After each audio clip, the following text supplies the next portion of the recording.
Shadowrun Dracovin, Lord and Emperor of the Dracovin Empire, and welcome. It is time to continue my discussion on Shadowrun. I've been talking about the 4th edition of it. Well, let's continue our dive into security. We were talking about physical security. Let's finish up with physical security today. Let's start with the HVAC, the heating, ventilation, and air conditioning. This is often an overlooked portion of the security you have. The fact is, industrial ventilation of any kind is often going to be big enough for a metahuman to travel through. That's the sheer fact of it. Now, this isn't an orc, this isn't a troll, this is your average other metahuman. Elves, dwarfs, humans, those such. Now, the fact is, you can move approximately a meter per combat turn within ventilation. It's thick, it's tight, it's hard to move in. You can crawl around on it. The major thing you have to worry about is fanning. Fans occur in there. Now, if you want to use hardware plus logic to test, you can disable a fan. We'll have to have the right tools, but you can do it. Or you can just move through a fan. It'll do 3p damage if it's just in the ventilation, or 6p damage if it's a major fan, one of those main fans within the building. So it can be very damaging. But the fact is, ventilation's an easy way to access a building if you really want to. Loud, but easy.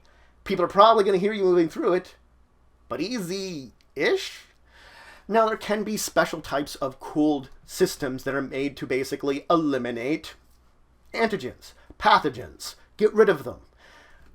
This doesn't really do anything to metahumans. Again, you could disable it if you really want to. It's a hardware plus logic to test to disable it, but it's not really going to do anything to you, so you don't really have to have a reason to disable it. You just could, if you really wanted to. Now let's talk about personnel. Personnel is any security you have. Patrolling mages. Could be riggers, spiders. Could be hackers. There are a lot of opportunities for personnel to be on a site. This personnel could be anything from people that are hired on to look after a site, or to a corporation's personal security that have been specially trained to defend this kind of area. They will patrol and look after an area, perceive any dangers, to keep it safe and secure. That's their job, to keep a location safe and secure from any kind of danger that's going to approach it. That's why most of the time these security operations will have a number of protocols, a number of possible things they can do in the case of certain threats and dangers arise, things that they can be planning on. Smart Shadowrunners will learn these protocols, learn what they're going to plan to do, and be able to react to them appropriately. Now, Corp could have a mage in their employment. This actually tends to be rare to have magic-based security. It can occur, but it's generally on the rare side. More likely than not, if it's a major facility they really want to defend, then yeah, they're going to have a mage probably looking after it. But if it's not something so major, then more than likely they're probably going to have some kind of spirit, a bounded spirit, patrolling that area. Basically, then their task will be to alert security when something should occur. Security will learn about it from the spirit and be able to react appropriately. Private security contractors that you're hiring on may in fact have mage-based security. Then they're going to be patrolling astrally. These are more likely than corporate security having mages, especially, granted, on special sites they might have it. But if you're hiring on a group, they might guarantee mage security as one of their perks or something. Then they're going to patrol astral, usually backed up by bound spirits that can either assist them in combat or alert other security to basically come in and help them out. More likely you're going to encounter spiders, your hackers, your riggers that are basically working for the corporation. These will be the central hub of the security system, using sensors, using drones, using whatever to tell what's going on within that building and reacting accordingly.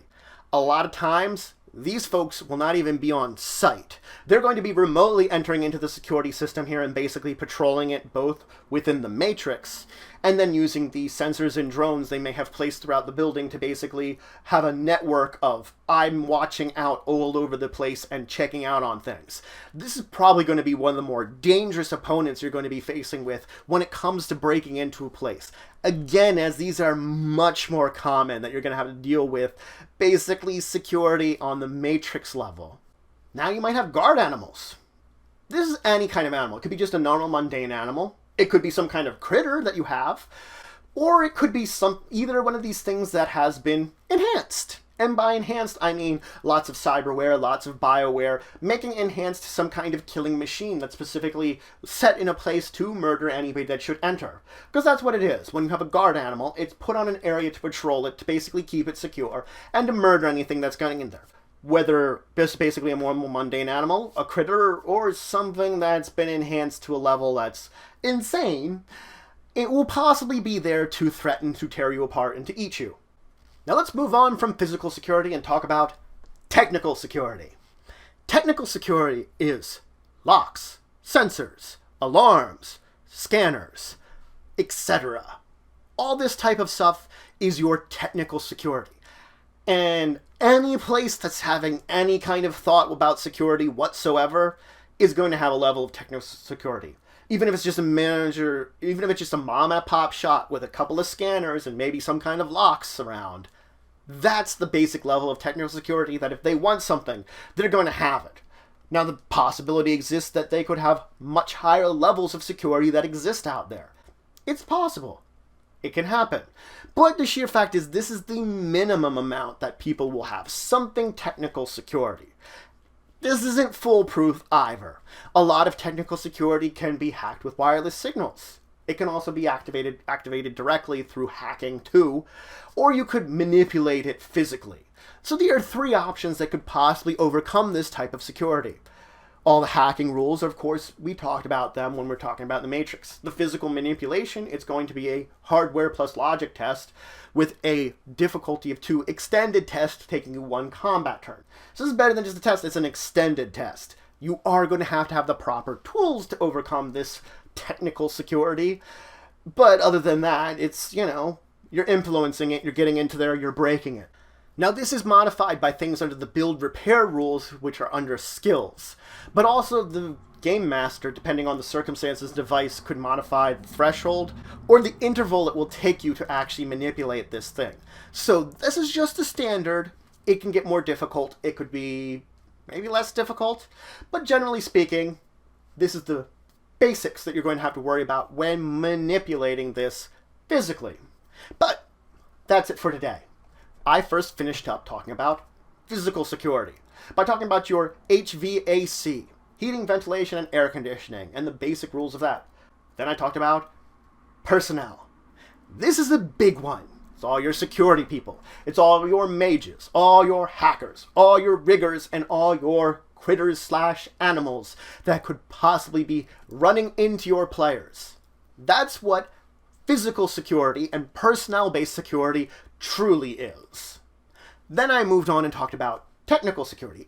Just the basics of what it means to use technical security and what it means. In the next episode, we're going to dive deeper into technical security. Because now we've introduced it, it's time to start talking about it and going over all the important things that you might encounter when it comes to technical security. Because guess what? It's just important as everything else I've talked about so far. But if you have any questions, comments, anything you want to say, anything you think I left out, please leave in the comments below. Please like, share, and subscribe. It shows support the channel, the empire, the work I do. If you want to show some extra support, you can always check out my Patreon. Link in the description below. There's some great rewards there. It helps to grow and improve the channel and the empire. But regardless, until the next time, I bid you farewell.